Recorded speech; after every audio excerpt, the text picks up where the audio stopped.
Terrell's fingerprints are present in the traditional channel, with each coin trending between 26000 and 33000 points. It's encouraging that we've been able to consolidate our gains from the previous month, and that the Tailwind Classic community is still behind us because it's a requirement for Classic's advancement. Many people see this trend toward more concentration negatively and have a pessimistic view of the situation.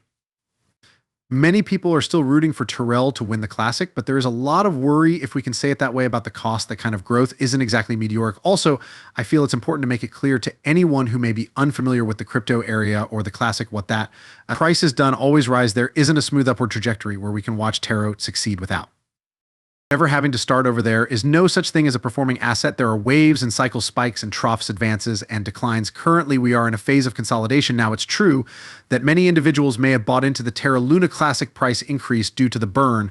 Taxes publicity, but it doesn't mean it wasn't justified. However, what we are witnessing today is consolidation after the flames have been discharged. There are a few implications to this. First and foremost, the Turner Classic burn tax has gone into effect. Plus, there was no mass exodus of sellers. This was not a case of investors getting guinea before the launch of the horrible and classic burn tax and then selling out as soon as the tax took effect, no matter how you slice it. That's fantastic news, although the burn tax did not trigger the tremendous rally and rush to buy many had anticipated, nor did it cause the widespread selling that had been forecasted. The market did not tank, as some had predicted that something else to look forward to, with the burn tax the first date were a touch sluggish on the uptake. There's no one, as far as I know, who would disagree with that.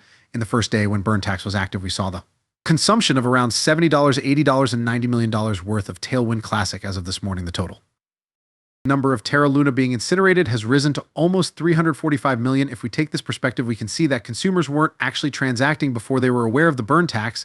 And we have roughly a full 24 hours in case of full 24 hours, giving us the very first day, 3-4 hours, 350 million. Terra Classic bean burn.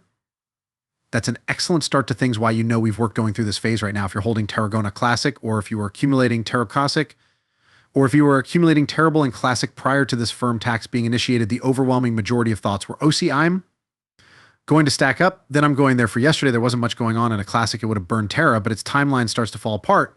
And people realize that the fires aren't instantly putting out the blaze. As far as I know, my Terra Luna original is still marketable in spite of the 1.2% burn tax. I can transport it when things return to normal in Terra Luna Classic. That's just the way it is. Yes, we may expect to see these figures once again when the rate of fires increases. Somewhere between $300 million and $500 million are being wasted every day, not counting anything but blockchain-based financial transactions. Many people have done the math and are trying to bring people to their senses by explaining that it will take more than a millennium to consume a 10 billion Terra Luna Classics currently in circulation to think that you will ever see a reduction in that. Simply put, supply is dumb. Yes, your calculations are accurate. You can divide 6x10⁹ quintillion by 30 million, which is the average daily population that we have seen so far. This means that you can perform basic division when you're ignoring a crucial factor, namely the rate at which the burns are spreading. Since the burn tax has only been in effect for one day, there is no other scene against which to compare it. Therefore, calculations can be made without knowing a growth rate. In other words, we understand that the rate of combustion will eventually level off, but where is that phone number? It's unclear how big this burn tax actually is. It would be illogical to assume that there will be an average of 30 million people throughout the years. Instead, there may be as many as 100 million people. The average may be as high as 5 billion. We'll have to wait and see if these numbers keep rising or if they ultimately level off next.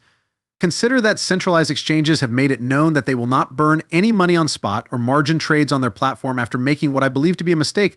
They choose to join the Luna traditional burn tax. They still don't seem to be willing to charge you anything that is relevant.